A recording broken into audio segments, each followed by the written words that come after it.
ಓಂ ಮಹಾಗಣಪತಯೇ ನಮಃ. ಓಂ ಶ್ರೀ ಬ್ರಹ್ಮಚೈತನ್ಯ ಗುರುಭ್ಯೋ ನಮಃ. ಓಂ ನಿಮಿಷಾಂಬಾಯೇ ನಮಃ. ನಮಸ್ಕಾರ ವೀಕ್ಷಕರೇ, ಇದು ನಿಮ್ಮ KBದಿರೆ ಅನಂತು ಅಸ್ಟ್ರಾಲಜರ್. ಈ ನನ್ನ ಚಾನೆಲ್ ಮಾಡುವ ಉದ್ದೇಶ ಏನಂದ್ರೆ, ನಮ್ಮ ಹಿಂದೂ ಧರ್ಮದಲ್ಲಿರುವಂತಹ ಈ ಜ್ಯೋತಿಷ್ ಶಾಸ್ತ್ರದ ಬಗ್ಗೆ ತಪ್ಪು ತಿಳುವಳಿಕೆಗಳು ತುಂಬಾ ಮೂಡಿದೆ.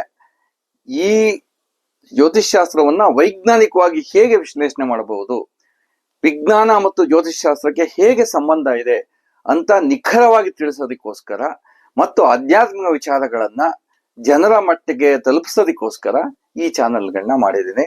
ಮತ್ತು ಅನೇಕ ವಿಚಾರಗಳನ್ನು ಪ್ರವಾಸ ಮತ್ತು ಇತರೆ ವಿಚಾರಗಳನ್ನ ನಮ್ಮ ಮುಂದಿನ ಸಂಚಿಕೆಗಳಲ್ಲಿ ನಾವು ಮಾಡಲಿದ್ದೇನೆ. ಮೊದಲನಾಗಿ ಒಂದು ಸಣ್ಣ ಕಥೆಯನ್ನ ಹೇಳ್ತೀನಿ, ದಯಮಾಡಿ ಕಡೆ ತನಕ ಕೇಳಿ. ಒಬ್ಬ ಹುಡುಗ ಇರ್ತಾನೆ, ಅವನಿಗೆ ಯಾವ ಅಸ್ಟ್ರಾಲಜಿ ಬಗ್ಗೆ ನಂಬಿಕೆ ಇರಲ್ಲ. ಅವನು ರ್ಯಾಷನಲಿಸ್ಟ್, ಇದನ್ನ ವಿರೋಧಿಸುವಂತವನು.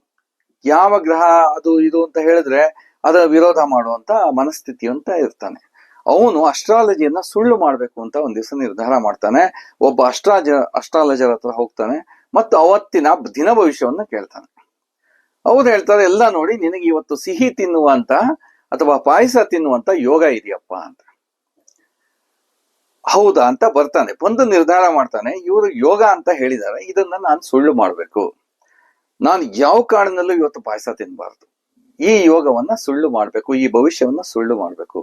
ಏನ್ ಮಾಡ್ಬೇಕು? ಮನೆಯಲ್ಲಿದ್ರೆ ಪಾಯಸ ತಿನ್ಬಿಡ್ತೀನಿ, ಮನೇಲಿ ಮಾಡ್ಬೋದು, ಇಲ್ಲ ಸ್ನೇಹಿತರ ಮನೆಗೆ ಹೋದ್ರೆ ಅಲ್ಲಿ ಮಾಡೋದಕ್ಕೆ ಕೊಟ್ಬಿಡ್ಬೋದು. ಹೀಗಂತ ಯೋಚನೆ ಮಾಡ್ಕೊಂಡು ಮನೆ ಊರು ಎಲ್ಲ ಬಿಟ್ಟು ಒಂದು ಕಾಡಿಗೆ ಹೋಗ್ತಾನೆ. ಇಡೀ ದಿನ ಒಂದು ಮರ ಹತ್ತದ್ಮೇಲೆ ಕುತ್ಕೋತಾನೆ. ಅವಾಗ ಯೋಚನೆ ಮಾಡ್ತಾನೆ, ಇಲ್ಲಿ ಯಾರು ಬರಲ್ಲ, 24 hours ನಾನು ಇಲ್ಲೇ ಇರ್ತೀನಿ, ಅದ್ ಹೆಂಗೆ ಅಸ್ಟ್ರಾಲಜಿ ನಿಜ ಆಗುತ್ತೆ ನೋಡೋಣ. ನಿಜ ಸ್ನೇಹಿತರೆ, ಕಾಡಲ್ಲಿ ಅವನು ಪಾಯಸ ತಿನ್ನೋ ಯೋಗವೇ ಇಲ್ಲ. ಆದರೆ ಗ್ರಹಗತಿಗೆ ಯಾರ ಅಡೆತಡೆಗಳು ಇಲ್ಲ. ಸಂಜೆ ಆಗ್ತಾ ಬರುತ್ತೆ, ಆಗಂತಕರು ಅಂದ್ರೆ ದಾರಿ ಹೋಕರು ಅಲ್ಲಿ ಬರ್ತಾರೆ. ಸಂಜೆ ಸ್ವಲ್ಪ ವಿಶ್ರಾಮ ಮಾಡಕ್ಕೆ ಅಲ್ಲಿ ಕೂತ್ಕೋತಾರೆ ಮರದ ಕೆಳಗೆ. ರಾತ್ರಿಗೆ ಅಡಿಗೆಗೆ ಮಾಡೋದಕ್ಕೆ ರೆಡಿ ಮಾಡ್ತಾರೆ. ಯಾರೋ ಒಬ್ಬ ಹೀಗೆ ಅಡಿಗೆ ಮಾಡ್ತಾ ಎಲ್ಲ ಅಡಿಗೆ ಸಾಮಗ್ರಿ ಜೊತೆ ಪಾಯಸನೂ ಮಾಡಿ ರೆಡಿ ಮಾಡಿ ಇನ್ನೇನು ರೆಡಿ ಆಯ್ತು, ಇನ್ನೇನು ಊಟ ಮಾಡ್ಬೇಕು. ಇವನ್ ಮೇಲ್ಗಡೆಯಿಂದ ಎಲ್ಲ ನೋಡ್ತಾ ಇದ್ದಾನೆ, ಎಲ್ಲ ಅಬ್ಸರ್ವ್ ಮಾಡ್ತಾ ಇದ್ದಾನೆ. ಅಷ್ಟೊತ್ತಿಗೆ ದರೋಡೆಕೋರರು ಬಂದ್ಬಿಡ್ತಾರೆ. ದರೋಡೆಕೋರರು ಬಂದ ತಕ್ಷಣ ಇವ್ರೇನ್ ಮಾಡ್ತಾರೆ, ಹಿಗ್ಗಾಮುಖ ಓಡೋಗ್ತಾರೆ. ಅವ್ರಿಗೆ ಎಲ್ಲೆಲ್ಲಿ ಸಿಗುತ್ತೋ ಅಲ್ಲಿ ಓಡ್ತಾರೆ. ಎಲ್ಲರೂ ಅಲ್ಲಿಂದ ಎಸ್ಕೇಪ್ ಆಗ್ತಾರೆ, ಯಾರೂ ಇರೋದಿಲ್ಲ. ದರೋಡೆಕೋರರು ಎಲ್ಲ ನೋಡ್ತಾರೆ, ಎಲ್ಲ ಸುತ್ತಮುತ್ತ ನೋಡ್ತಾರೆ, ಯಾರೂ ಸಿಗಲ್ಲ ಅವ್ರಿಗೆ. ಬರೀ ಅಡಿಗೆ ಮಾಡಿರೋ ಪದಾರ್ಥಗಳು ಮಾತ್ರ ಇರುತ್ತೆ.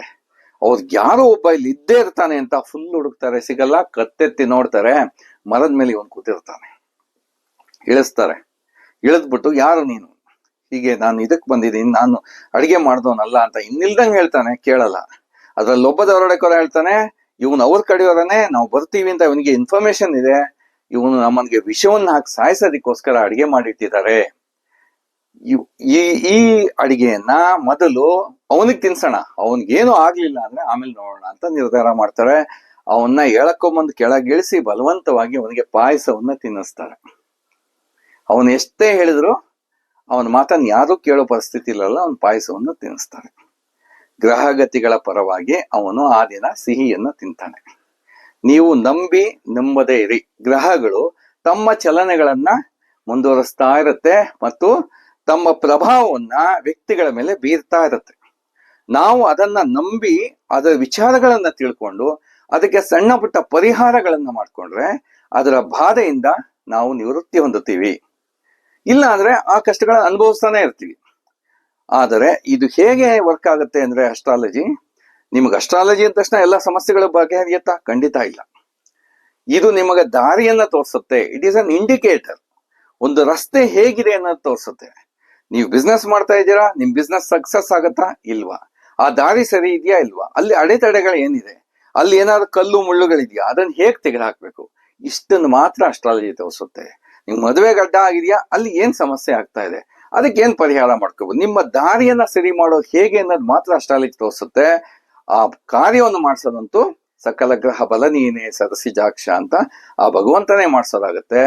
ಹೇಗೆ ಅನಸ್ತೇಶಿಯಾ ಕೊಟ್ಟು ಆಪರೇಷನ್ ಮಾಡ್ತಾರೆ, ಆಪರೇಷನ್ ಮಾಡಿಸ್ಕೊಳ್ಳೋ ವ್ಯಕ್ತಿಗೆ ಅದರ ಅರಿವೇ ಆಗೋದಿಲ್ಲ, ಆ ರೀತಿ ಪರಿಹಾರಗಳು, ಯಂತ್ರ, ಮಂತ್ರ, ತಂತ್ರ ಅಂತ ನಾವು ಶಾಸ್ತ್ರದಲ್ಲಿ ಹೇಳ್ತೀವಿ. ಈ 3 ತಂತ್ರಗಳ ಮೂಲಕ ಸಮಸ್ಯೆಗಳ ಇಂಟೆನ್ಸಿಟಿನ ಕಡಿಮೆ ಮಾಡ್ಕೋಬಹುದು, ಸಮಸ್ಯೆಯ ಅರಿವುಗಳನ್ನ ಕಡಿಮೆ ಮಾಡ್ಕೋಬೇಕು. ಹೀಗಾಗಿ ಅದನ್ನು ಹೇಗೆ ಮಾಡ್ಕೊಳ್ಳೋದು, ಮತ್ತೆ ಸಮಸ್ಯೆಗಳು ಯಾವ್ಯಾವ ರೀತಿಗಳಿರುತ್ತೆ, ಅದಕ್ಕೆ ಯಾವ ಮಂತ್ರಗಳನ್ನ ಹೇಳಬೇಕು, ಯಾವ ಗ್ರಹಕ್ಕೆ ಯಾವ ಶಾಂತಿಯನ್ನ ಮಾಡಬೇಕು, ಈ ವಿಚಾರವಾಗಿ ನಾನು ವೈಜ್ಞಾನಿಕ ವಿಶ್ಲೇಷಣೆಯನ್ನ ಪ್ರತಿಯೊಂದು ಗ್ರಹಗಳಿಗೂ ಪ್ರತಿಯೊಂದು ವಿಚಾರಗಳಿಗೂ ನಾನು ಮುಂದಿನ ಸಂಚಿಕೆಗಳಲ್ಲಿ ಹೇಳ್ಕೊಂಡು ಹೋಗ್ತೀನಿ. ದಯಮಾಡಿ ನನ್ನ ಚಾನಲ್ಗೆ ಸಬ್ಸ್ಕ್ರೈಬ್ ಮಾಡಿ ಮತ್ತು ಸನಾತನ ಧರ್ಮದಲ್ಲಿರುವಂತಹ, ಹಿಂದೂ ಧರ್ಮದಲ್ಲಿರುವಂತಹ ವೈಜ್ಞಾನಿಕ ಮನೋಭಾವನೆಯನ್ನ ಇಡೀ ಜಗತ್ತಿಗೆ ಪ್ರತಿಯೊಬ್ಬರು ತಿಳ್ಕೊಳ್ಳೋದಿಕ್ಕೆ ಅವಕಾಶ ಮಾಡಿಕೊಡಿ ಅಂತ ತಮ್ಮಲ್ಲಿ ಕೇಳ್ಕೊಳ್ತಾ ಇದ್ದೇನೆ. ನಮಸ್ಕಾರ.